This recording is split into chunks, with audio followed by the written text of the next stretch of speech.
Bea Alonso nagkomento at kinansela ang wedding supplier nila ni Dominic Roque. And bago tayo magpatuloy mga kaibigan, please don't forget to like and subscribe and always hit the notification bell.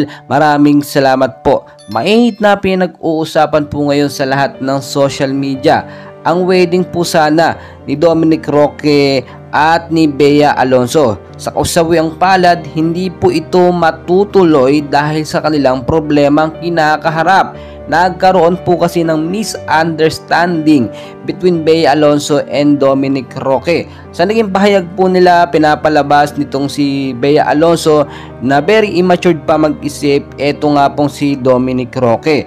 Doon po kasi sa pagkaplano ng kasal nila, no, ay talagang nakaka-stress yan. Kahit sino namang ikinisal, sobrang stressful talaga. Lalo na yung preparation from start, no, talagang nakaka-stress po.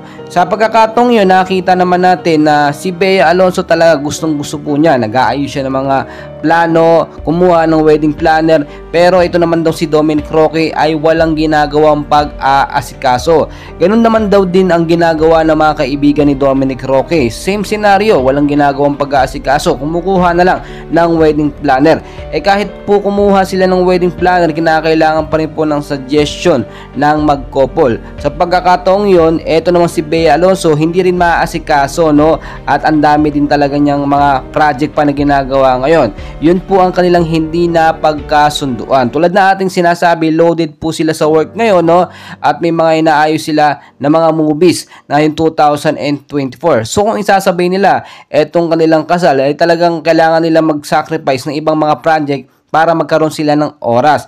May mga nagsasabi din na talagang nag-away nga, ano, or may hindi pagkakaintindihan. And hopefully, wag nga ito sana third party kagaya ng Katniel. Ayon na rin po kay OG Diaz, no, kinumpirma niya na hiwalay na nga daw po, no, at hindi na matutuloy ang kasal. Pero kung sakali naman talagang hiwalay, no, hindi talaga matutuloy ang kasal. Pero tignan nyo, hindi pa naman nila sinasabi na officially na hiwalay na sila.